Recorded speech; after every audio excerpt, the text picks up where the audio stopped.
I stood solitary at the edge of the gaping pit, the winter wind biting through my coat as I watched the small white casket of my 8-year-old son, Leo, disappear into the frost-hardened earth.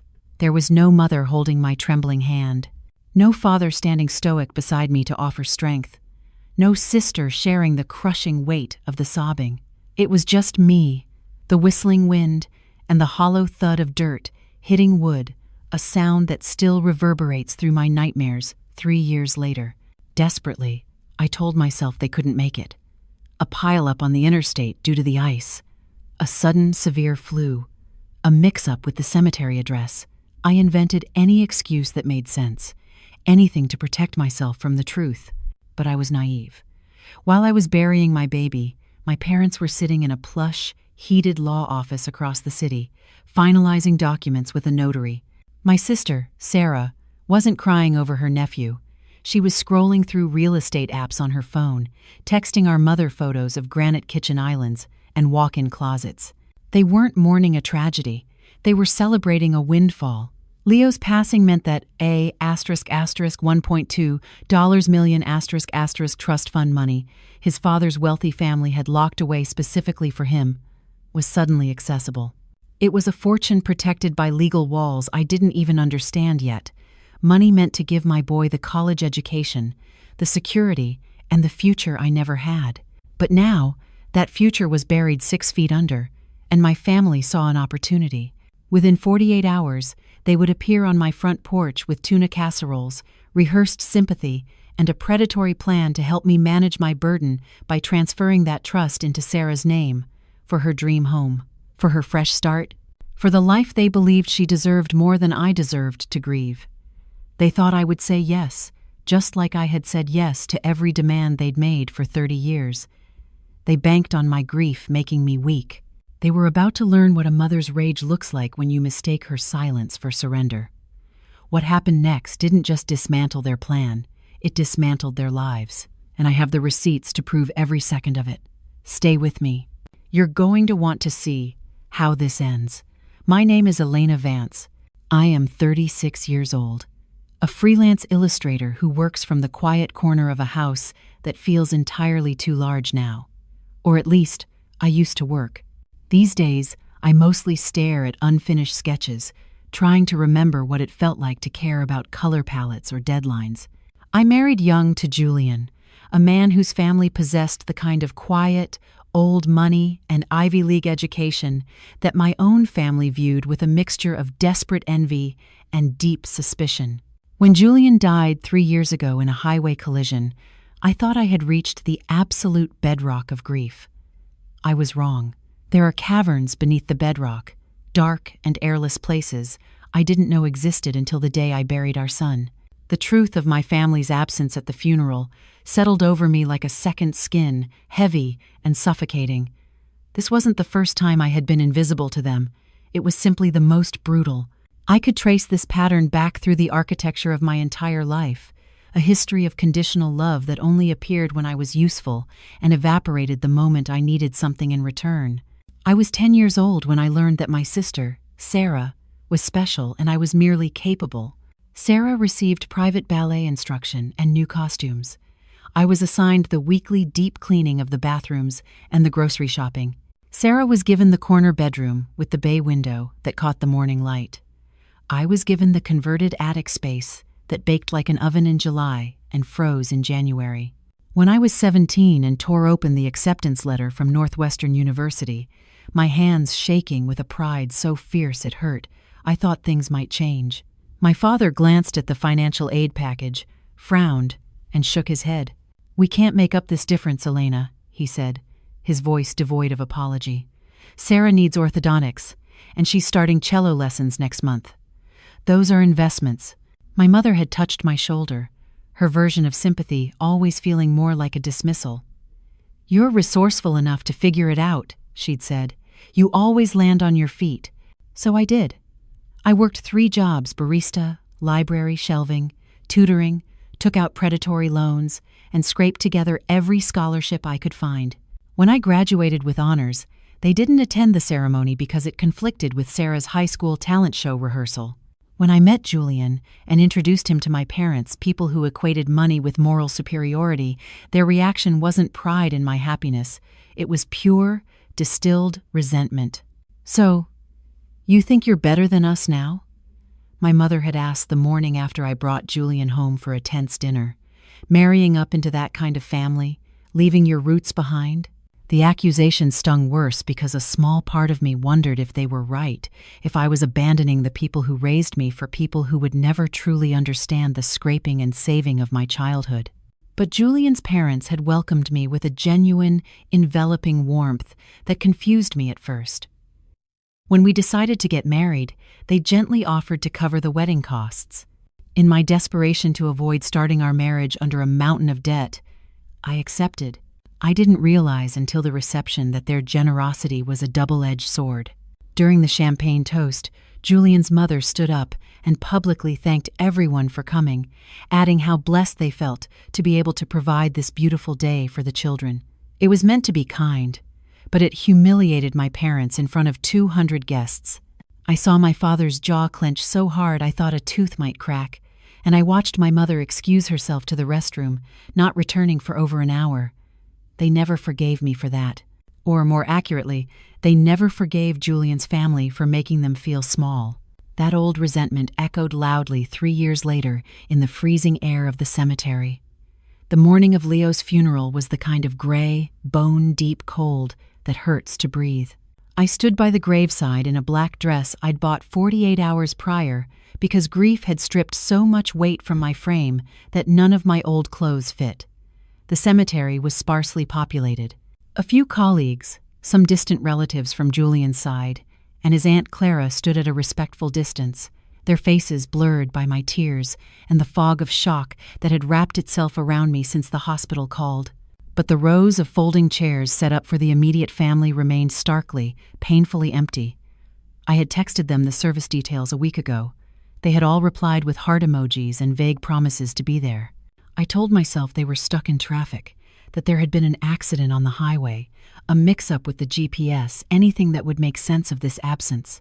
I made excuses for them even as the minister spoke words I couldn't hear over the roaring in my ears.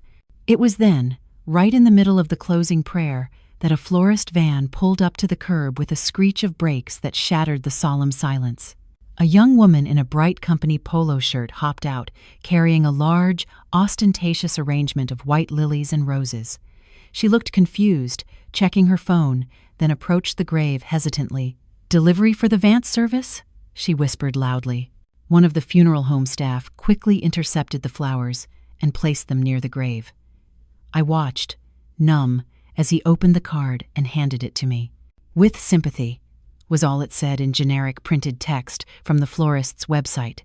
No names, no personal note, no apology for their absence. As I held the card, the wind flipped it over, revealing the delivery receipt stapled to the back. *** order placed online. Date stamp, 2 weeks ago. ***. The air left my lungs. They hadn't missed the funeral because of traffic or an emergency. They had known the exact date and time of their grandson's burial weeks in advance. They had pre-ordered a funeral wreath like you would pre-order a pizza for a Friday night, ticking a box on a to-do list. They just hadn't bothered to show up.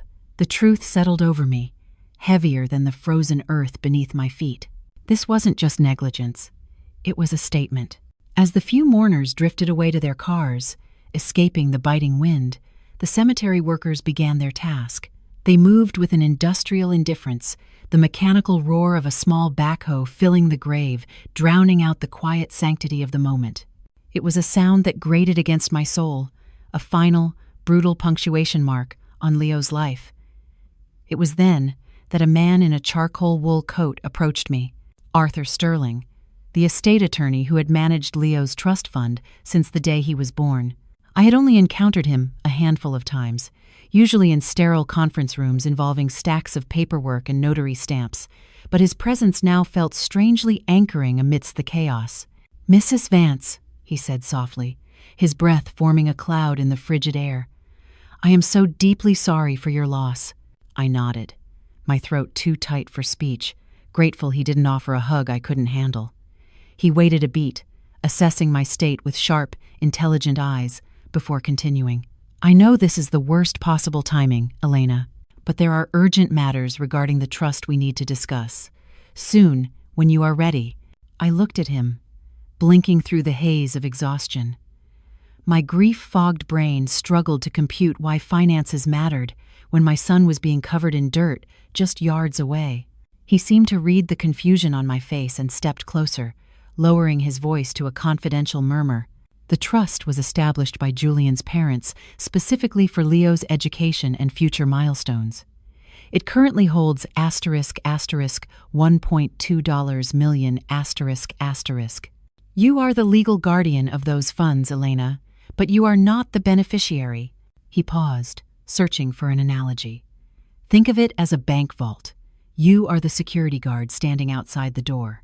You protect what's inside, but you do not hold the combination to open it. You cannot spend it, you cannot redirect it, and you cannot claim it for yourself. The metaphor was simple enough to penetrate my shock. I didn't own the fortune Julian's parents had set aside before their own deaths in a boating accident 2 years prior. I was just the gatekeeper. Why are you telling me this right now? I asked, my voice cracking, raw from crying. Sterling's expression shifted, a flicker of genuine concern breaking through his professional mask. Because the trust has specific, aggressive protections built into its framework, he said, choosing his words with surgical precision. Protections designed by people who understood that tragedy can bring out the absolute worst in families. He glanced toward the empty road where my family should have been. Your husband's parents knew that when a child dies and a large sum of money is involved, people react in one of two ways. Some people grieve, others calculate. The words hung in the cold air between us, heavy and ominous. Before I could ask him to clarify, he pressed a heavy cardstock business card into my frozen hand. Call me when people start asking questions about the money. And they will ask. You need to understand the rules of the wall we built. As he walked away, his footsteps crunching on the frozen grass, his final distinction echoed in my mind. Asterisk. Some people grieve. Some people calculate. Asterisk. That was why they built the wall. I drove home in a trance, my hands gripping the steering wheel so hard my knuckles turned white. Julian's mother had once told me, years ago when I was pregnant and terrified of becoming a parent without a good example to follow, blood is just biology, Elena. Showing up is what makes a family. At the time, I'd dismissed it as a comforting platitude meant to make blended families feel legitimate. Now, standing in the doorway of my silent, empty house, staring down the hallway toward Leo's bedroom, with its closed door that I couldn't bring myself to open, those words took on a darker, more menacing resonance. The question wasn't who had shown up to the funeral. The question was, who would show up now that the child connecting me to all that money was gone? The trust had been a shield for my son. Now it was an exposed target, and I was the only obstacle standing between $1.2 million and people who had spent 15 years nursing a grudge against the family that created it. My phone buzzed in my purse, then again and again, a relentless, angry vibration against my hip. I finally pulled it out and saw the screen lit up with a cascade of notifications. 17 missed calls from my mother, 6 texts from Sarah, 3 voicemails from my father. But as I scrolled, my heart sinking, I realized there wasn't a single message asking, "Are you okay?" Or "Did you make it home safe?" Or even, "We are so sorry we missed the service." I scrolled through with trembling fingers until I reached the last text, sent just minutes ago by my mother. Asterisk. We need to talk about the finances. It's important. Call me tonight. Asterisk. I stared at those words for an hour, sitting on my kitchen floor with my back against the cabinet where I used to keep Leo's favorite dinosaur-shaped fruit snacks. Asterisk. The finances? Asterisk. Not times how are you holding up. Asterisk. Just times the finances. Asterisk. I wanted to believe there was some explanation I wasn't seeing, some context that would make this cruelty make sense. But the longer I sat there in the fading light, the clearer it became that I was still making excuses for people who had already shown me exactly who they were. The call came the next morning while I was still in bed, paralyzed by the thought of facing a day without Leo. My mother's voice trembled when I answered that particular, practiced quaver she uses when she wants to sound vulnerable and maternal. "Sweetheart," she began, her voice dripping with syrup. "I know this is the hardest time of your life, but we need to think practically." There was a pause, a careful intake of breath. The trust was set up for the baby. Now that he's gone, God rest his little soul, legally speaking, that money should revert to blood family. That's just how these things work. The word times, legally, times, stuck in my mind like a thorn. It meant they had already talked to someone. They had gotten advice. They had formed a strategy. "Your father and I have been consulting with someone who specializes in estate law," she continued, confirming my suspicion before I could even voice it. "He says, you might not even have a choice in this, Elena. The money could be tied up in probate courts for years unless we settle this as a family, the right way." Her voice softened, becoming almost tender. "We just want to help you through this, baby. You shouldn't have to carry this burden of administration alone." The conversation felt choreographed. Every word was chosen to sound like concern while delivering an ultimatum. Resist, and I'd be the irrational, grieving mother, too emotional to think clearly. Comply, and I'd be the good daughter, finally putting family first. 2 days later, they appeared at my door without warning. My mother stood there clutching a large Pyrex casserole dish covered in foil, while my father held a grocery bag filled with what looked like pre-made deli salads. "We were so worried about you," my mother said, stepping inside and pulling me into a hug that smelled of her expensive floral perfume and felt surprisingly, disarmingly genuine. She wept against my shoulder, her body shaking, and for a fleeting, foolish moment, I let myself believe this was real grief. I let myself hope this was real, family support finally arriving. But as we sat in the living room, the crying subsided with remarkable speed. I noticed her eyes moving. She wasn't looking at me. She was scanning the room.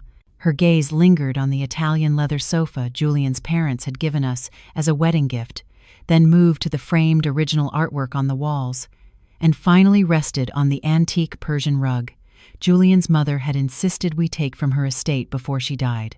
My mother wasn't grieving. She was taking inventory. My father set his coffee cup down on a coaster and asked, his tone too casual, "Did his family leave anything else for you, Elena? Life insurance policies? Property deeds? Anything like that?" The question landed like a physical slap. They weren't here to comfort me. They were here to assess the assets. They were here to see what was available, what could be claimed, and what was worth fighting for. My mother must have seen something harden in my face because she pivoted quickly, reaching across the table to squeeze my hand. "You know, sweetheart, when you married into that family, we felt like we lost you. They had the money to fly you to Europe, take you on ski trips, give you things we could never dream of. We could barely afford decent Christmas gifts." Her voice cracked, a perfect performance of wounded pride, and they made sure we felt it. Every time they swooped in with their generosity, it was like they were saying we weren't good enough parents. My father leaned forward, his expression hardening into something darker. "That money came from people who never respected us, Elena. Why should it stay in their control even now, when they are all dead? It should come back to your real family, the people who have always been there for you." The irony of that last statement spoken in my living room, where they hadn't been for my son's funeral just 48 hours ago, was so profound I almost laughed out loud. They left after an hour, taking their empty casserole dish and their careful questions with them. I was washing the coffee cups in the sink, the water scalding my hands, when the doorbell rang again. Sarah stood on the porch, mascara running in dark streaks down her cheeks, her arms open wide. "I can't believe he's gone," she sobbed into my shoulder as I let her in. "I loved that little boy so much, Elena." We sat on the couch, and she cried in a way that seemed visceral and genuine, talking about memories of Leo, how unfair life was, how much she wished she could take the pain away from me. Then, right in the middle of a sentence about his favorite superhero, she paused, wiped her nose, and said, "At least you don't have to worry about college funds anymore." The words hung in the air, grotesque and out of place. I went completely still. Sarah must have felt my body tense, because she immediately backpedaled, her eyes widening. "I just mean, it's one less stress, right? You can focus on healing now instead of worrying about saving for his future." She squeezed my hand, her palm damp. "God has a plan, Elena, even when we can't see it." When Sarah excused herself to use the bathroom, her phone lit up on the coffee table. I shouldn't have looked. It was an invasion of privacy, a breach of trust. But something inside me had already shifted, a protective instinct, finally waking up from a long slumber. The text notification on her lock screen was from our mother. Asterisk. "Did you ask about the lawyer's name yet?" Asterisk. Below, it was a link to a real estate listing. A beautiful craftsman-style house with a wraparound porch and the caption, asterisk, "Our dream home finally possible." Asterisk. I heard the bathroom door open and quickly put the phone down, my hands shaking uncontrollably. Sarah returned, wiped her eyes, and gave me another long, suffocating hug before leaving. The entire performance suddenly felt hollow, a stage play I was watching from the wings. She had already spent the money. She had already picked out the house. My son's death wasn't a tragedy to her. It was a winning lottery ticket. That night, sleep was impossible. Sarah's comment about college funds kept echoing in my mind, the casual, practiced way she'd said it, like she'd been thinking about the trust for a while. I opened my laptop and pulled up my old email account, the one I barely used anymore. I searched for Sarah's name and started scrolling backward through years of messages. And there it was. Dated 6 months times before times Leo died. Asterisk. "Hey sis, random question. If something ever happened to Leo, like hypothetically, what happens to the trust money? Does it go to you or back to Julian's dad's family, or what? Just curious. Lol." Asterisk. I read it 3 times, my vision blurring. 6 months before the accident that killed him, my sister was already asking about inheritance protocols. This wasn't opportunism. This was premeditation. They had been waiting, planning, calculating. I was about to slam the laptop shut when I noticed my voicemail icon showing an old message I'd never listened to.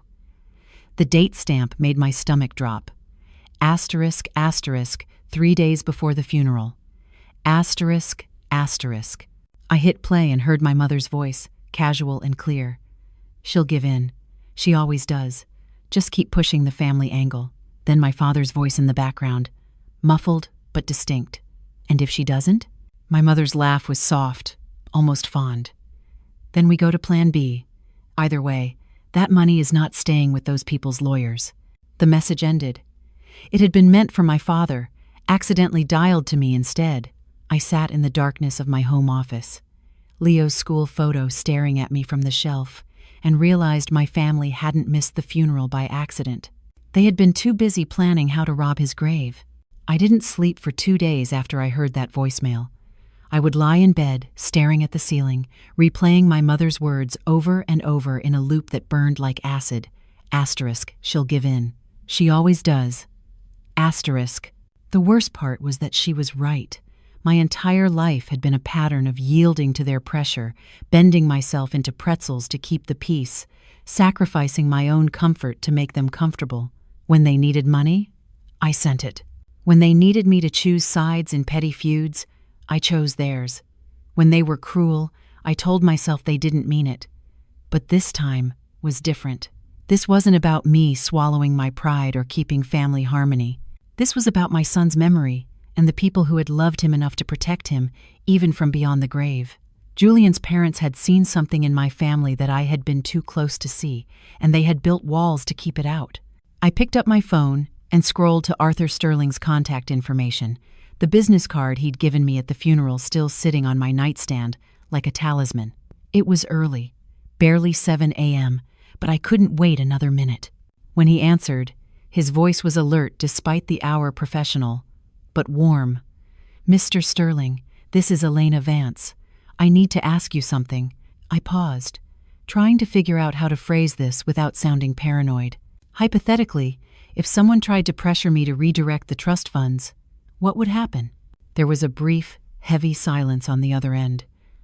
When he spoke again, his tone had shifted to something more serious, almost tactical. "That depends on what you mean by pressure, Elena. Family members asking questions is normal. Annoying, but normal. but coercion crosses a legal line. The trust has specific protections designed for exactly this scenario, put in place by people who understood that death can bring out desperation. He suggested we meet in person that afternoon, and I agreed immediately. His office was in an older building downtown, the kind with marble floors and brass elevators that spoke of established money and generational trust. Sterling's space was lined with leather-bound legal volumes and dark wood furniture that made everything feel solid and permanent. Thus, he gestured for me to sit and pulled out a thick document, opening it to a page marked with a yellow tab, as if he'd been expecting this conversation all along. Your husband's parents included something called an undue influence clause. He began running his finger down the page. Think of it as a burglar alarm for the trust. If anyone tries to force, manipulate, threaten, or coerce you into redirecting these funds, and we can prove it, they are permanently locked out. Not just from this trust, but from any future claims to anything connected to it. I leaned forward, my heart beating faster. What counts as proof? Sterling settled back in his chair, choosing his words carefully. Repeated requests, after you've declined, involving third parties to pressure you, threats of social or familial consequences, documented lies, or attempts at forgery. The challenge is that modern families are sophisticated. They don't send threatening letters anymore. They cry. They invoke guilt and obligation. They make you feel like you're the villain for protecting what you are legally obligated to protect. He paused, studying my face. I've seen this exact pattern 3 times in my 30-year career. Each time, the families were being advised by the same attorney. Marcus Thorne, He specializes in trust disputes and has a reputation for very aggressive, morally gray tactics. My stomach dropped. My parents had mentioned they were talking to an estate lawyer. Sterling nodded slowly. Then they aren't making this up as they go. They are following a playbook, and Thorne wrote it.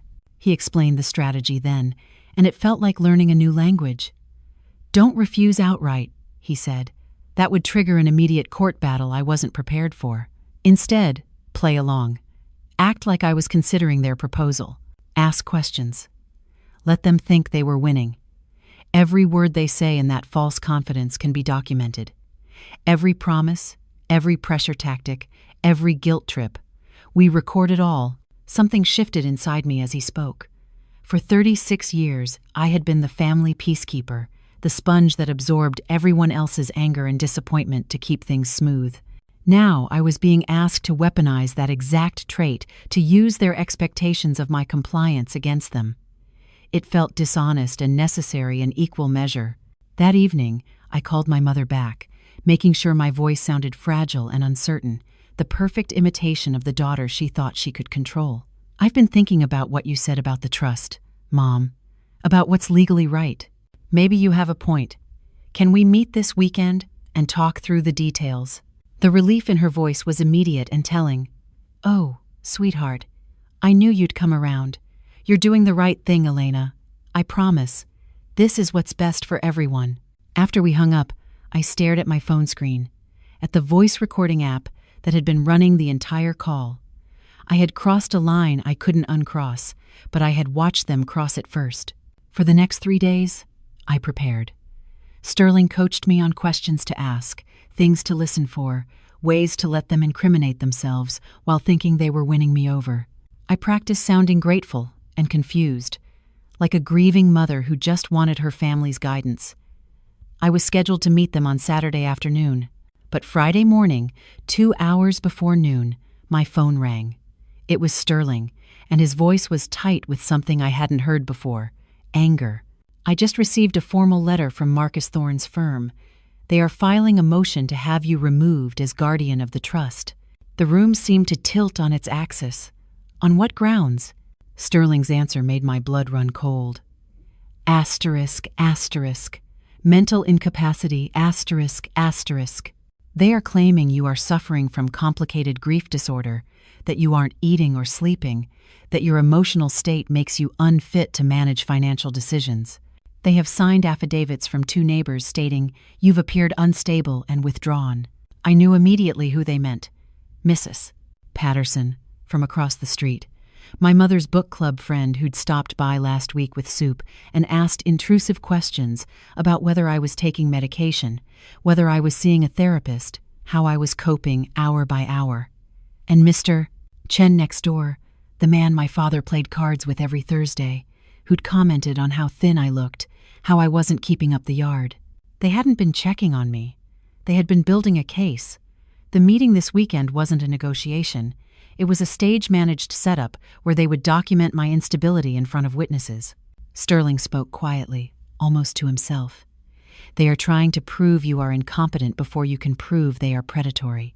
Whoever moves first controls the narrative. I looked at the calendar on my wall, at the Saturday circled in red. 48 hours until they tried to publicly dismantle me.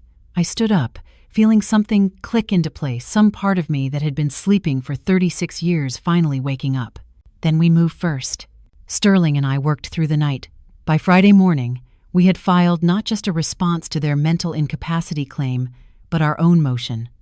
A formal request for the trust to invoke its *** undue influence, *** protection. I included everything. Transcripts of the recorded phone calls, Sarah's email from 6 months before Leo's death asking about the trust, and a sworn affidavit from Dr.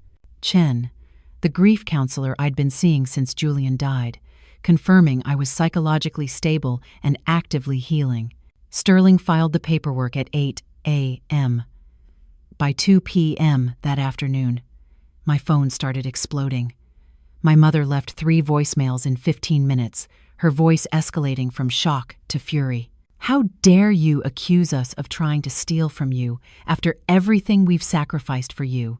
You are destroying this family. My father's message was ice cold by comparison. You've made your choice, Elena. Don't expect us at Thanksgiving or Christmas or ever again. But it was Sarah's text that actually stung. Asterisk, I can't believe you'd weaponize grief like this. I thought you were better than them. Asterisk. The transformation from sympathy to hostility happened so fast it gave me whiplash. But Sterling had predicted it exactly. When you stop being controllable, he'd said, they will make you the villain. It's the only play they have left. The meeting happened anyway on Saturday, at 2 p.m., but the location had changed. Instead of my parents' cozy living room, we met at Marcus Thorne's law office in a sleek downtown building with floor-to-ceiling windows overlooking the river. I arrived with Sterling, my hands shaking despite my best efforts to appear calm. My parents were already there with their attorney, and Sarah sat beside them, looking pale and miserable. But what made my stomach drop were the 2 other people in the room, Mrs. Patterson and Mr. Chen, my neighbors. We asked a few friends to join us, my mother said, her voice tight, her eyes refusing to meet mine. People who care about you and can speak to your state of mind. I understood immediately. These weren't friends. They were witnesses brought here to corroborate whatever story my family was building. Marcus Thorne was exactly what I'd imagined. Mid-50s, expensive bespoke suit, silver hair coiffed to perfection, and the kind of practiced empathy that lawyers learn to weaponize. Let's start by acknowledging that everyone in this room is grieving, he began, his voice smooth as glass. In grief, we say things we don't mean. We misinterpret. We hurt each other. He looked directly at me, his gaze intense. Elena, your family isn't here to attack you. They are here because they love you and want to find a solution that doesn't involve destroying each other in court. He slid a document across the polished mahogany table. They are proposing a compromise, not the entire trust, but a split. Asterisk, asterisk, 60%, asterisk, asterisk, remains under your control. Asterisk, asterisk, 40%. Asterisk, asterisk goes to help your sister purchase a home, a place where your nephew's memory could be honored, perhaps in a room or garden named after him. The proposal sounded almost reasonable on the surface. Mrs. Patterson nodded sympathetically. Mr. Chen looked at me with grandfatherly concern. My mother was crying quietly, dabbing her eyes with a tissue. I felt the weight of the room's judgment pressing down on me, the silent pressure to be the bigger person, to stop being difficult. Then Thorne produced another document. There is one more thing we need to address before we can move forward. He placed a printed email in front of me, and my heart stopped. It was allegedly from my email account, sent to Sarah 2 years ago. The message read, "I hate what his family did to us. They think their money makes them better. I'm keeping that trust out of spite. I don't care what it was meant for. They don't get to win, even from the grave." The words swam in front of my eyes. "I never wrote that." My voice came out as a whisper. Thorne's expression was professionally sympathetic, almost pitying.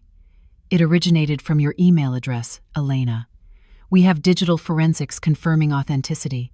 Sarah spoke up then, and she actually looked conflicted, wringing her hands in her lap. "I didn't want to bring this up, but I do remember you being really angry at them after Julian died.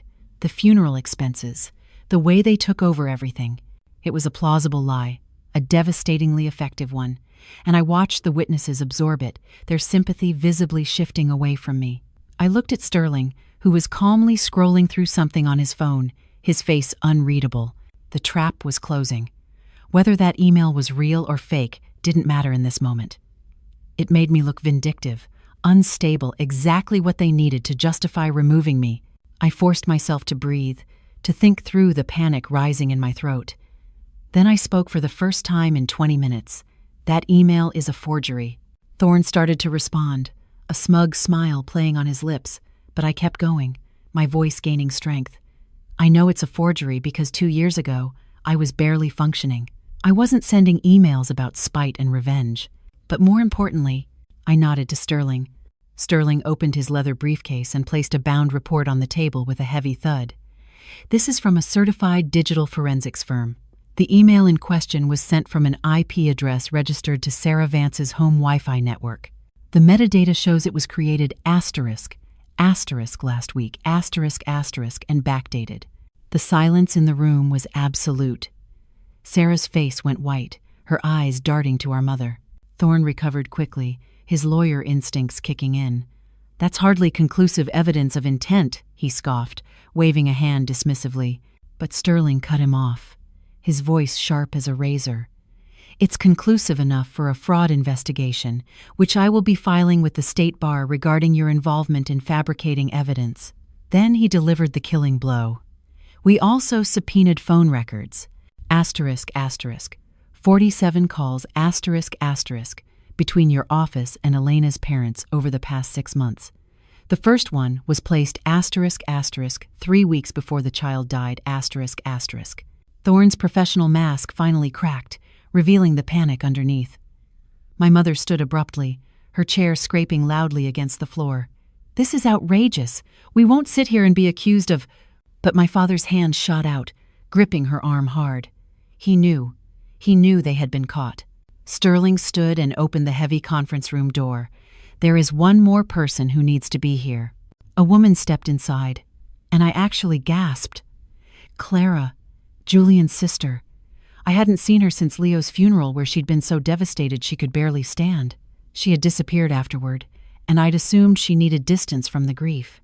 But now she was here, carrying a manila folder, her expression calm and determined.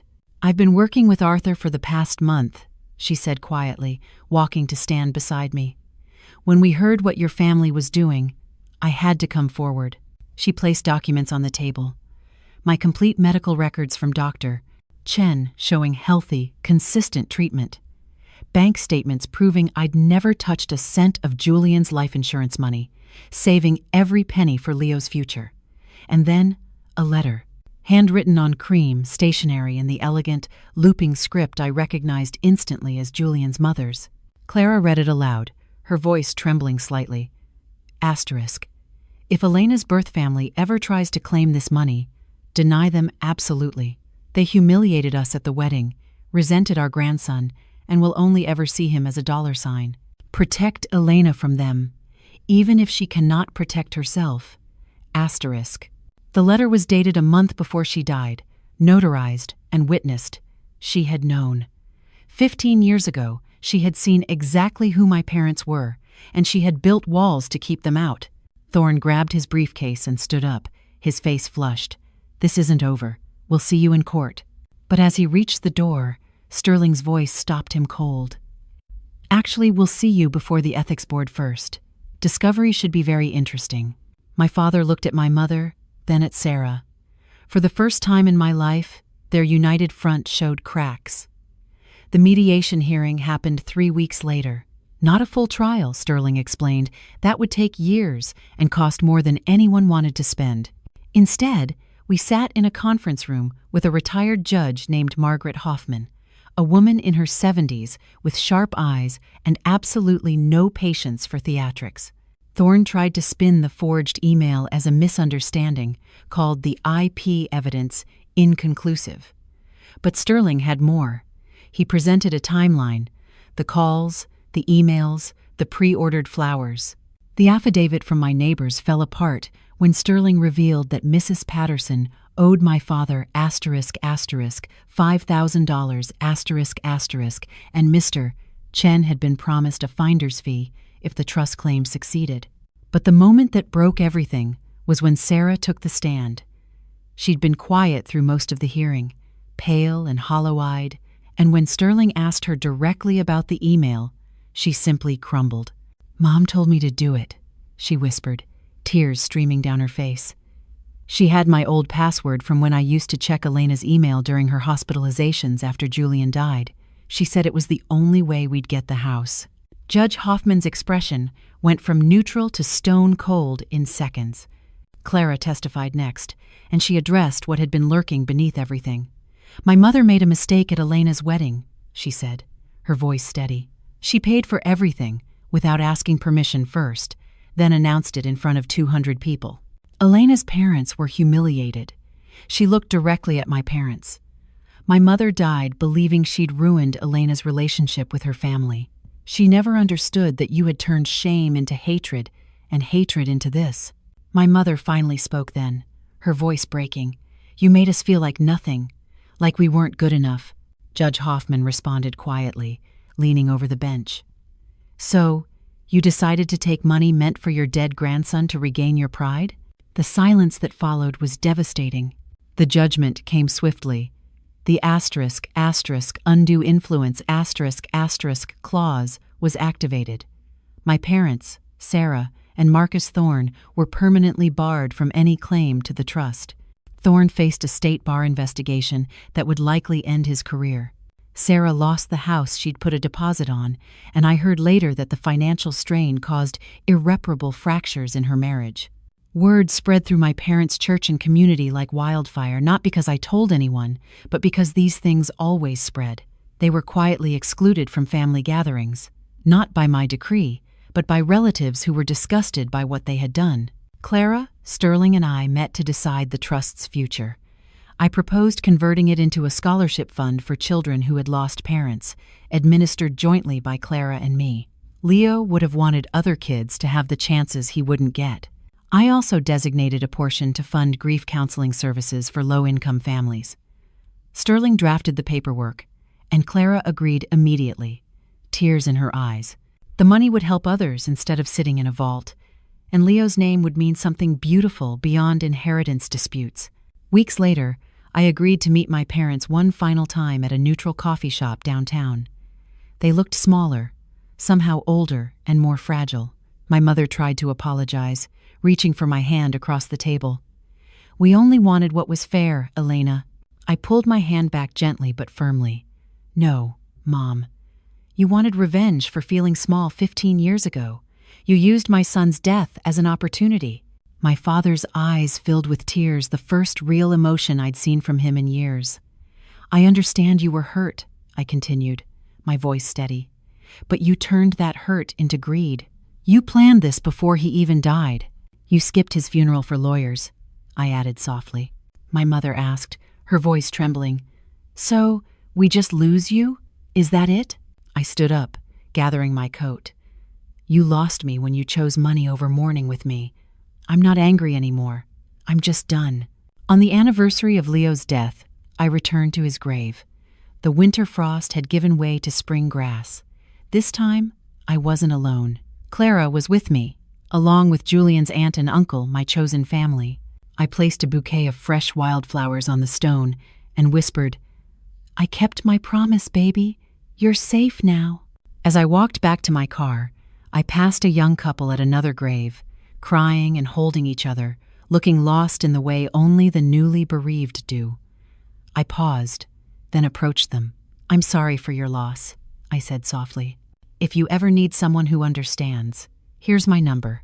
Grief creates its own community. I drove away without looking back, finally free. That's my story. The day I buried my son alone, I thought I had lost everything. But what I actually lost was the illusion that blood makes family. I learned that the people who show up in your darkest moments are your real family, and the ones who calculate while you grieve were never yours to begin with. If this story resonated with you, please subscribe to Karma's Coils, and hit that notification bell so you never miss another story about standing up for yourself when family tries to tear you down. And I want to hear from you in the comments. Have you ever had to set boundaries with family members who valued money over your well-being? What would you have done in my situation? Your stories matter, and this community is built on supporting each other through the hardest decisions. Thank you for listening. You showing up here right now means more than you know.